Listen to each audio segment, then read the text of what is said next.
Hello and welcome to Coffee with Chuck.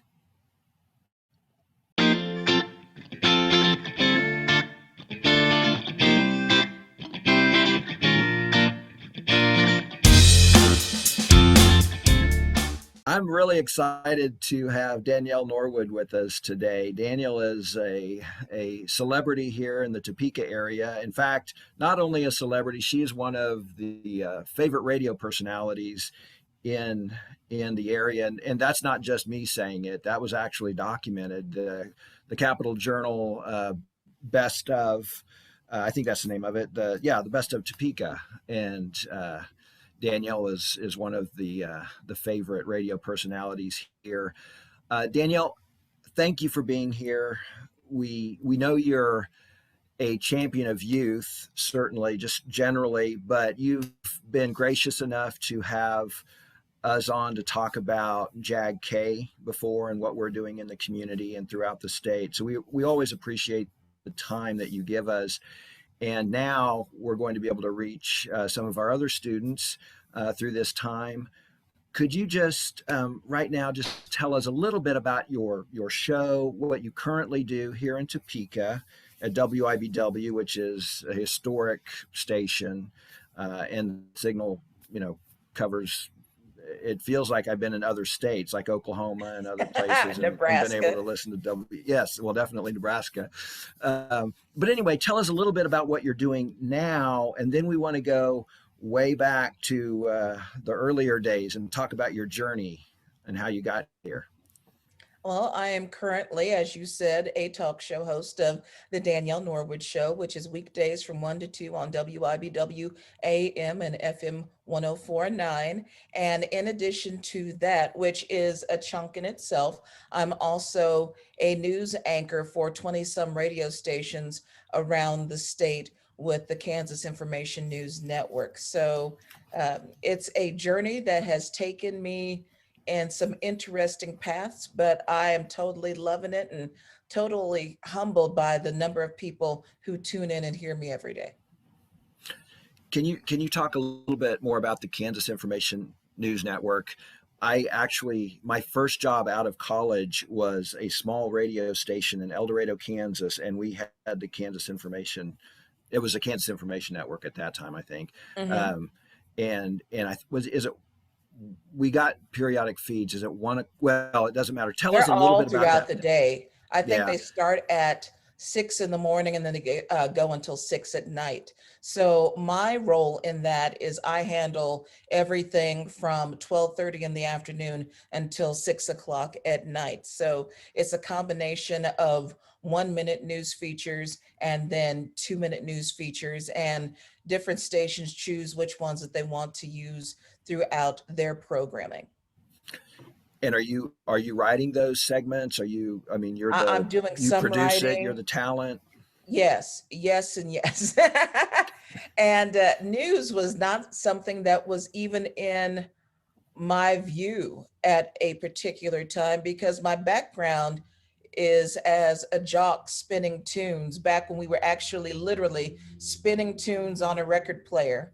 I started training at 15 and then officially took on the role at 16 as a sophomore in high school of being an evening jock and a part-time jock at a Salina radio station.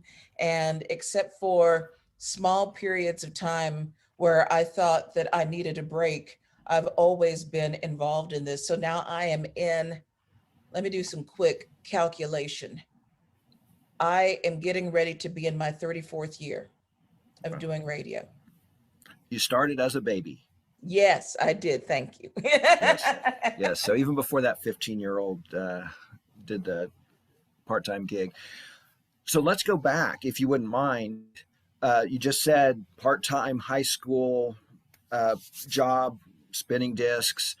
When did you know that that's at least what you wanted to do at the time, that radio was what you wanted to pursue? I actually fell into it, and this is probably one of the more different stories that you will ever hear. So I, at 12, was babysitting for the general manager of a radio station in Salina. His name, Jerry Henriquez, and babysitting his 3 kids, got to build up a rapport with the family. They always called me. And at one point he said, have you ever thought about doing radio? And my first thought, well, does it pay? And is it something that, I would be good at? And he's like, I think that you'd be fine at it. And I said, okay.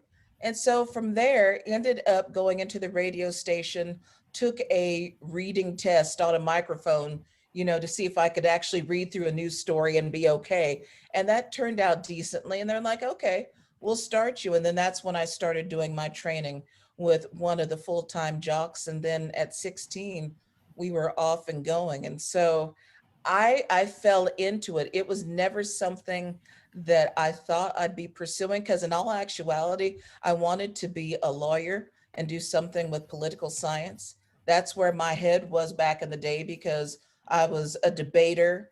And, that was just kind of like, okay, I need to do something that's going to put me in that vein. And then radio came around and changed everything.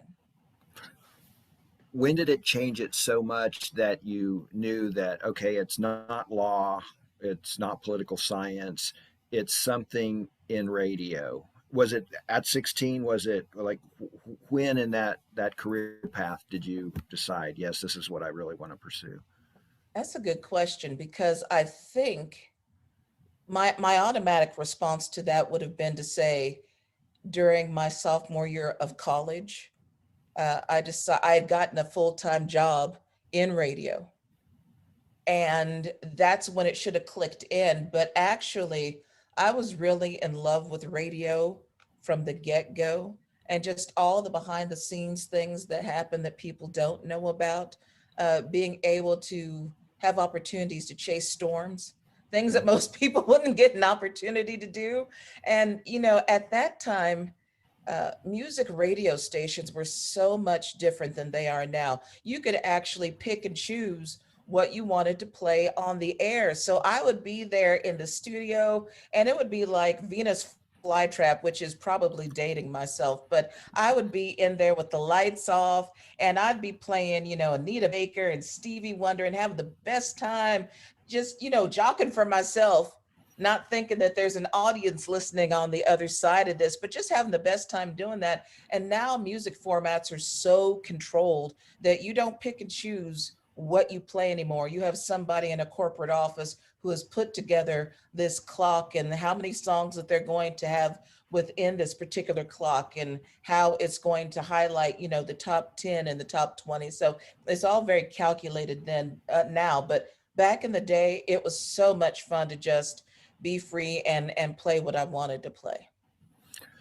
And even then, I would guess, now maybe this isn't true, but I would suspect that even though you could play what you wanted to play, you still had to play the commercials they told you to play. Absolutely. And the commercials were just enough time to get me like set up to actually get the record on the player. Because when I tell people about records, they're looking at me like with blank stares, like, what is that? Or I'll say something about a cart machine. They have no clue what a cart machine is. It's like an 8-track player. Well, what's an 8-track player? And I'm like, oh my Lord, I really am old, that people have no clue what these things are. But literally, you had 2 turntables and you had a 6-track player that you would put the commercials in, or maybe you would have some songs that you recorded onto these particular players, and you would do it that way. And I feel very fortunate that I got in at that time, where now everything is on computer. Yeah, the whole show. The whole show.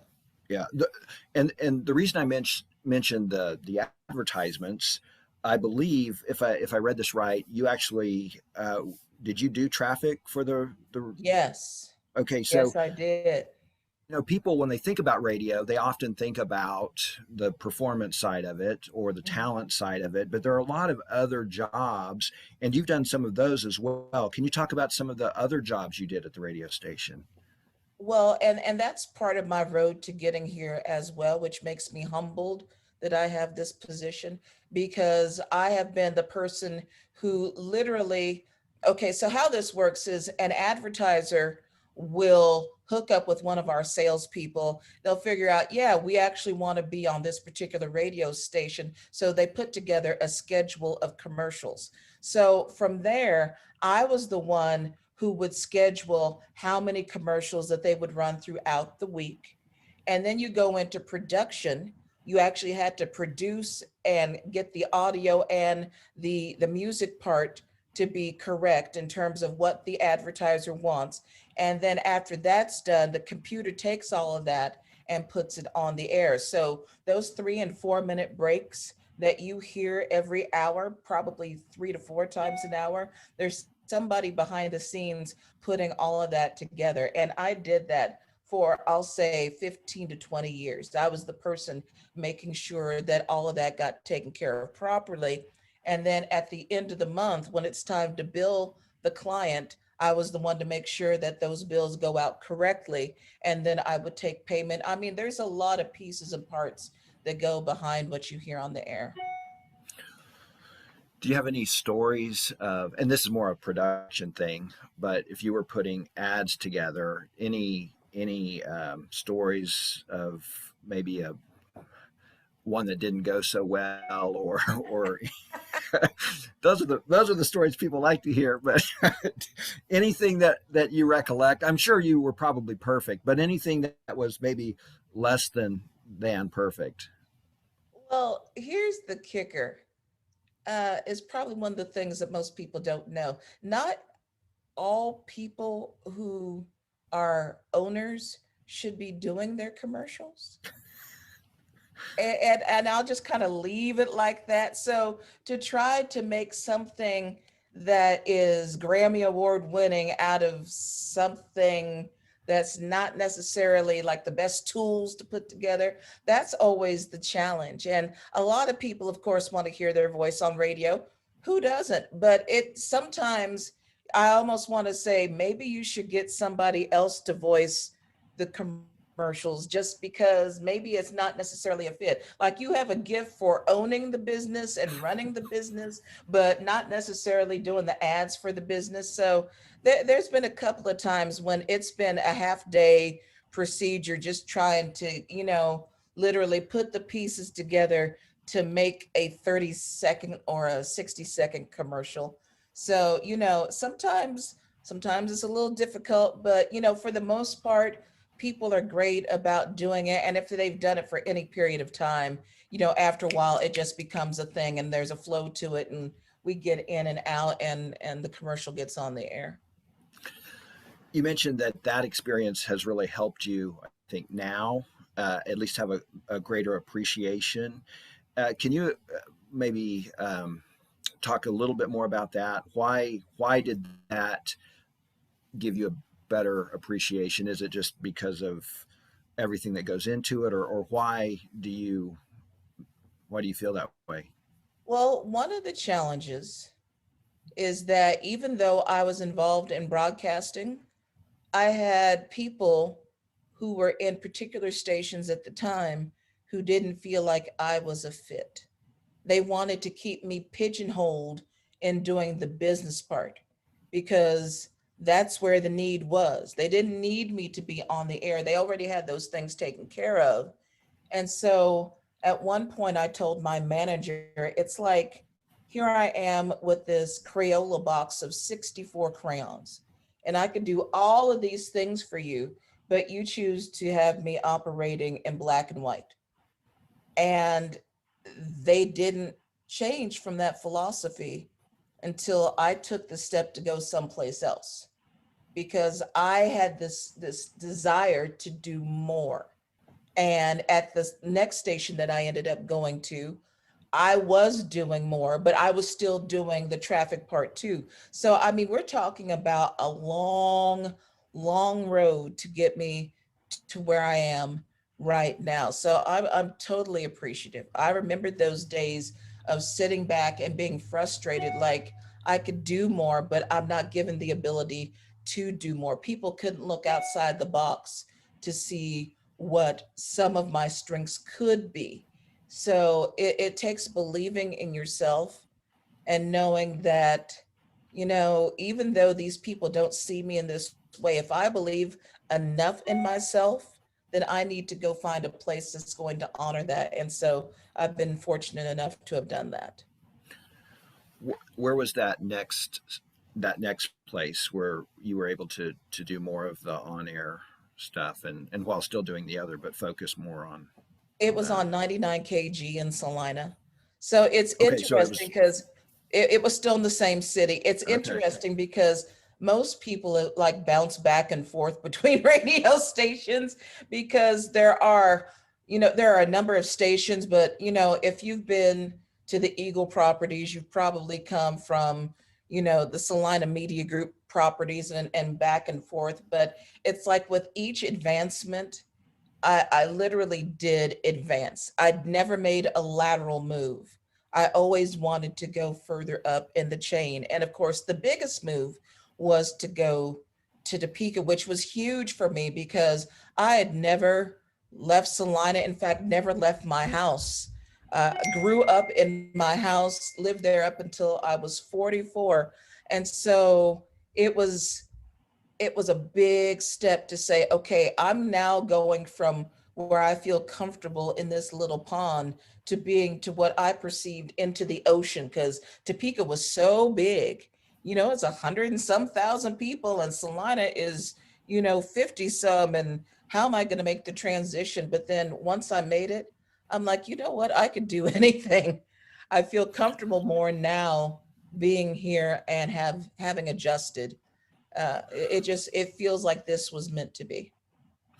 what what kind of gave you that extra nudge to make the jump from the small pond to the ocean, so to speak? What because it sounds like maybe there was a little bit of anxiety or just maybe reluctance to get out of your comfort zone. What was it that kind of pushed you that way? People are different, but it usually takes some kind of frustration when there's like an inner itch that says, okay, I've done as much as I can here. Let's go on and see what the new thing could be. And is it scary? Absolutely. And is it even more scary as you get older? Absolutely, because you're making a big step. You're taking a big risk to go on to the next thing, not knowing if it's going to work out, but praying the whole time that it does. And I went from jockeying country radio, which is what I'd been doing in Salina for years, to going to a radio station where I'm doing news, which again was not what I wanted to do necessarily, because news always seemed kind of like the boring thing, like, oh Lord, I got to talk about politics and stuff like that. And then my current manager used to be in Salina, and there was an hour long noon radio show that they had back in Salina back in the day that he knew I knew how those formatics work back in the day. And he's like, I would like for you to do that here. And so he had enough belief in me to know that I would at least try my hardest to make that happen. And in some ways, I think we've surpassed that. So getting into the news foray versus just being a country jock and talking about who's hot on the country charts and dealing with that audience and being responsible for almost an hour's worth of content, because it's different to be a jock where you're spinning the record and you're just chilling and doing your thing in between, to where you are actually the show for at least 50 some minutes out of the hour. Like it's you talking. I don't have a record to go to. I don't have something else to go to. It's me and my guests. So that was a totally different thing. And initially it scared the stuff out of me. Like, I don't know that I could do this, but then I became more comfortable and now here we are.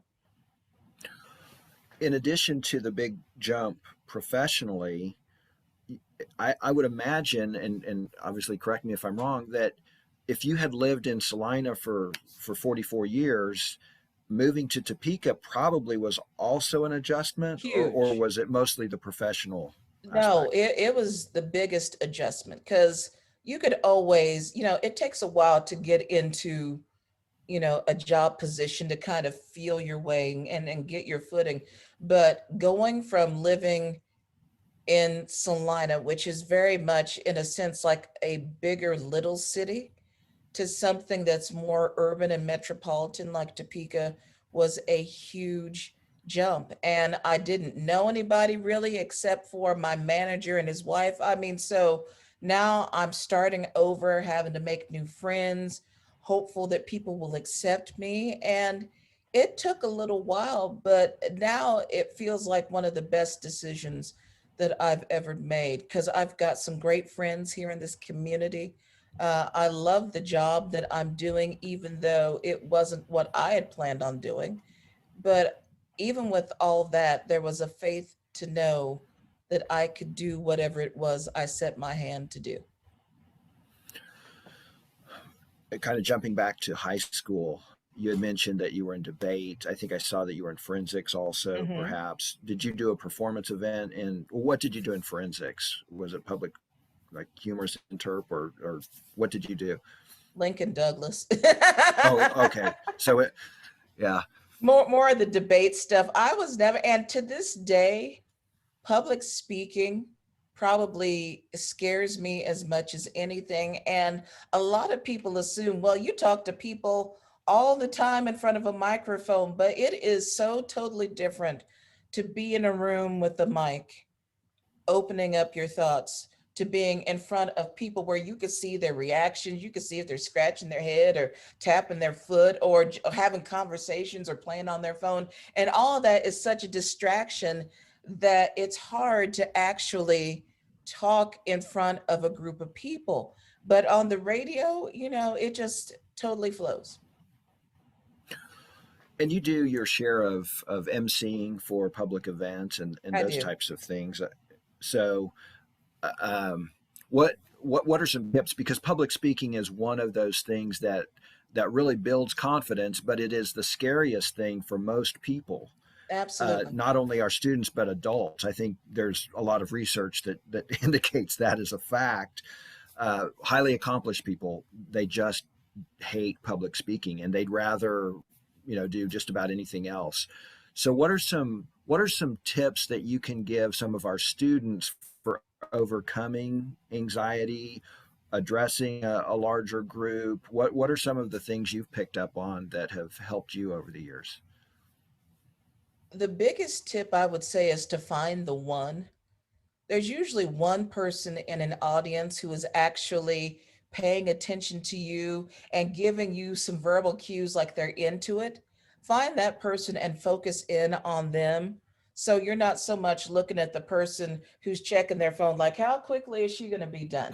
I mean, because that will throw you off every time. And I am somebody who always writes down my thoughts. Now, I can be spontaneous within my parameters, but I always have my thoughts scripted. Like each day before I do the show, I do about 2 to 3 hours of show prep. So the same thing goes on with public speaking. You need to have a an outline of where it is you're going.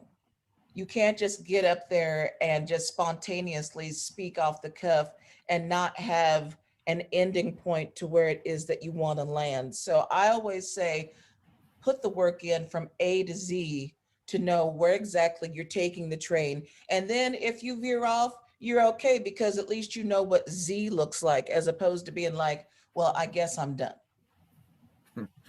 Right. We have a number of students who have done really well in public speaking, including one of our Topeka High students, Krishayla Adams, who was our national champion public speaker.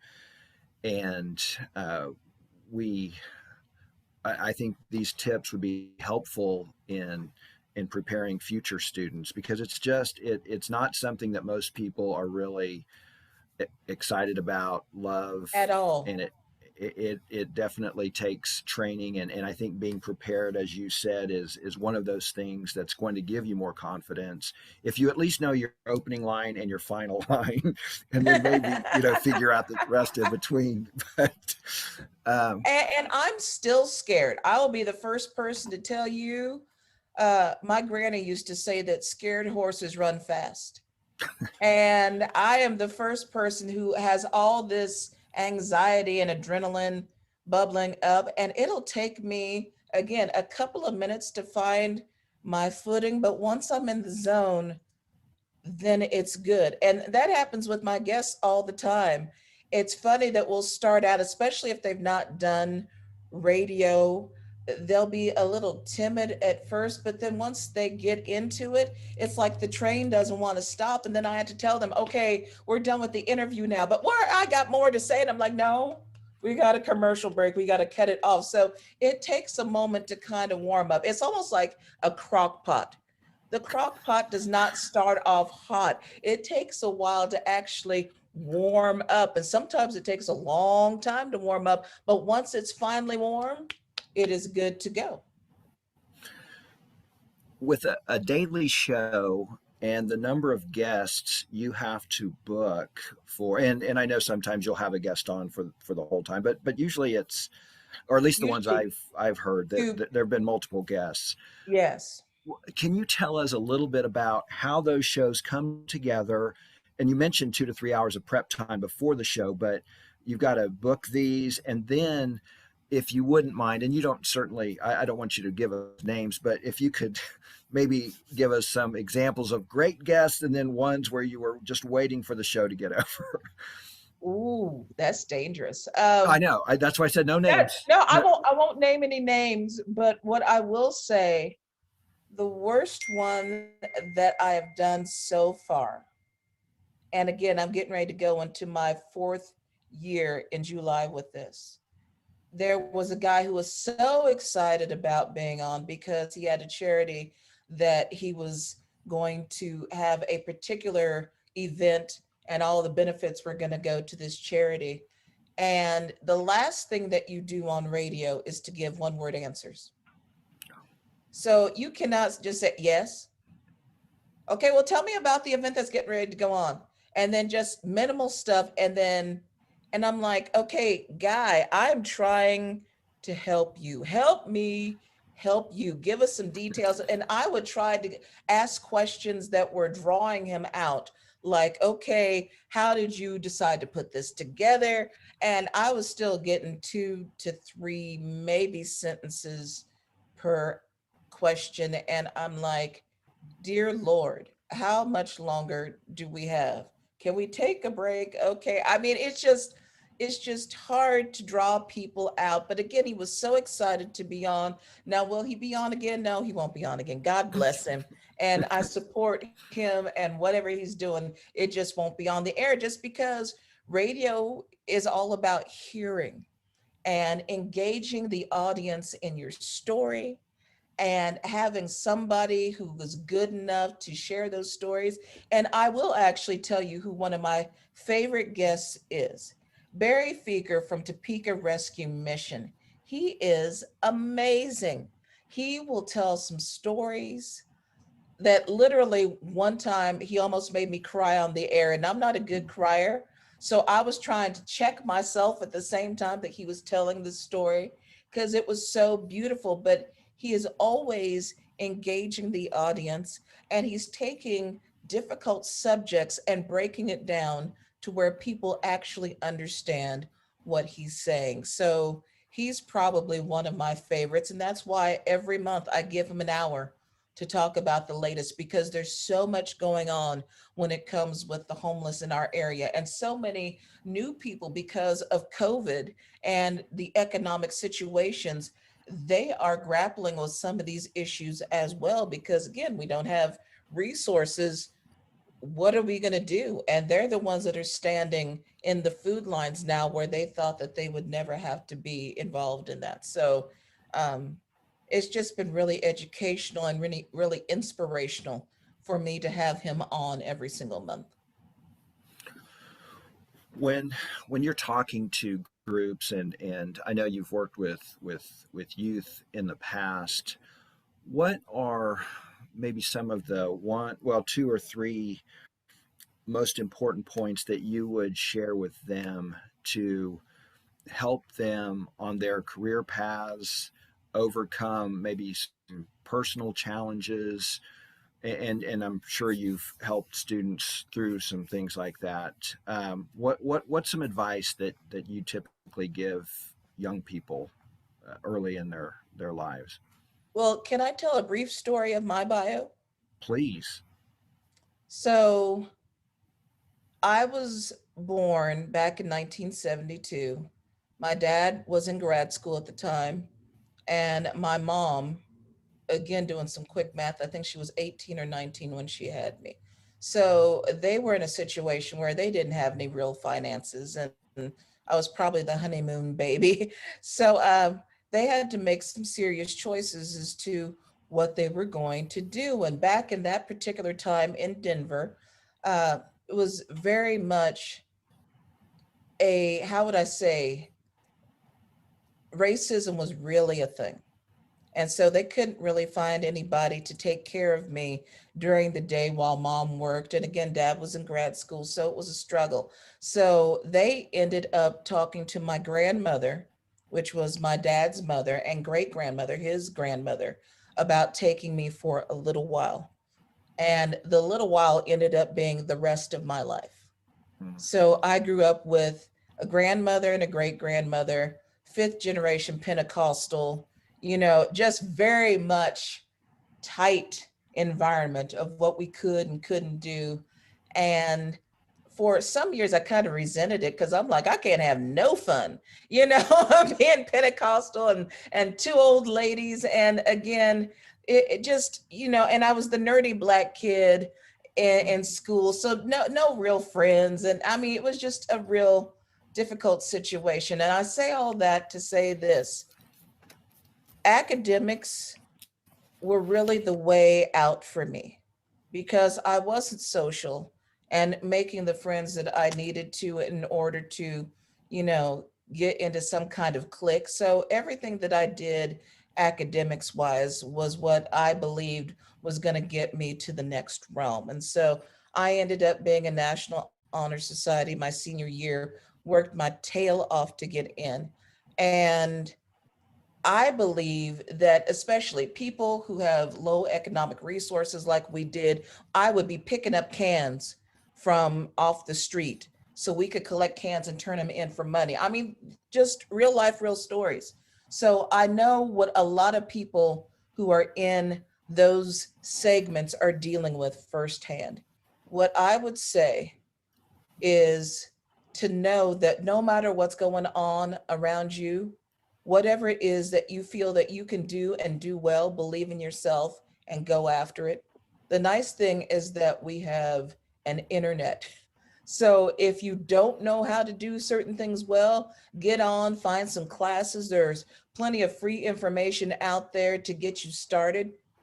If you need to find somebody who can mentor you, definitely find that person who believes in you too. And fortunate for me, I had a number of benefactors who knew that Granny and I were struggling. And so things like going to a band camp or going to a particular debate, which requires you to have some resources so you can eat, I had those people in my life who believed in me, and I'm so grateful for it. And now I'm trying to return the favor and do that back. And I'm in the midst of trying to create my own foundation as it is to be that person for young people, because I just so believe that young people are more than just sports and music and the arts.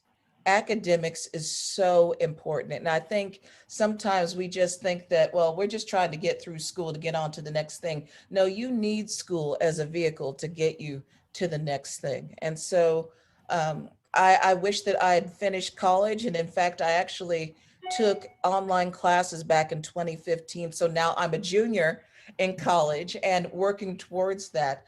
But my whole thing is this: find what you love, figure out how to do it, and get with people around you who are doing it and let them help you get to where it is that you want to do. And of course, knowing that, especially as a person of color, I'll say this: you have to be 10 times better than everybody out there. And I hate that it's that way. And you would think that the playing field would have leveled, but that's not the case. So being a person of color and a woman will get me in the door to an interview. But if I don't dazzle from the first second, I'm not going to get the job. And more importantly, if I don't dazzle every day after, I'm not going to keep the job. So it's very important that people are realistic. Like, you have to bring your A game every single day, and you can't get comfortable. As much as I love having that honor from last year and also receiving second place from the Kansas Association Broadcasting for one of my shows, I can't get comfortable on my laurels. I have to always be pushing for the next thing because I'm trying to elevate and go somewhere. So know that you're always going to have a challenge. Know that you can handle that challenge with grace and dignity, and try to elevate each day, elevate your game, whatever it is you're doing. So, to maybe close with this, you made the big leap from Salina to Topeka, and you're talking about elevating your game. Do you want to stay here and continue to elevate your game in Topeka, or do you still have uh, dreams of something beyond Topeka? Because you can do big things in Topeka, you could also do big things other places. So, what's the dream for Danielle Norwood? My answer to that is yes, to all of the above. Yes, I love being here. It feels comfortable, like it's my second home, like it's my second skin, and I am loving it. And I do have aspirations to do bigger things. I would love to get to a point where I could be broadcasting and have a satellite audience. So my market wouldn't just be Topeka, but it would be across the country like other broadcasters do. And if I could base it out of Topeka, how much better would that be? And then my foundation is the next thing that I'm working on, because I see, especially for people with lower economic backgrounds, kids of color, I see that a lot of times they'll get the sports scholarship or they'll get the music scholarship. And I got almost a full ride at Kansas Wesleyan when I went back in the day for speech, communications, theater. But I also want kids to have an opportunity in terms of academics, because I think being the nerdy Black kid in school kind of fired me up that there are more of us around there who people wouldn't necessarily look at because we're not shining on a ball court or on a football field, but we have just as many gifts and talents. And I want those kids to be able to go to school, not have to worry about anything except for excelling in their academics and going to the next level in their lives. So I'm trying to pay it forward that way. Well, you're definitely shining on the radio at WIBW, and we appreciate every opportunity we have to visit with you about JAG-K. And I don't know with COVID what the restrictions are, but are you ever able to allow students to job shadow you, or maybe even just um, talk to you about your career path in person, maybe get some additional information, in addition to what we're talking about today?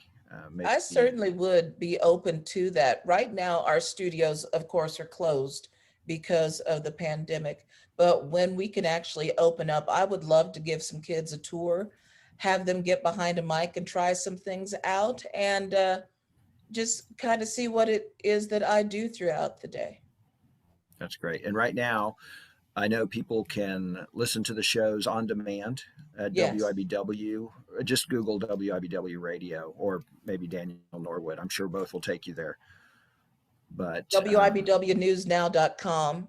And if you go to the listen section, you'll see Danielle Norwood on demand, and you could listen to all of the podcasts. That's great. Thanks again for spending some time with us and giving us the time on your show. We hope that we'll be able to do some more things in the future with you. Absolutely. Can I say what a wonderful job that JAG-K is doing? Please. And I so love the commitment that you have to these kids and seeing them excel. And, helping them to see you are not your situation. I mean, and a lot of us come from different backgrounds and have some challenging stuff, but we are always more than where we are. And so I'm excited that you're giving these kids some insight and some hope, and anything that I can do to bring attention to those conversations and to highlight your work, I am all in on.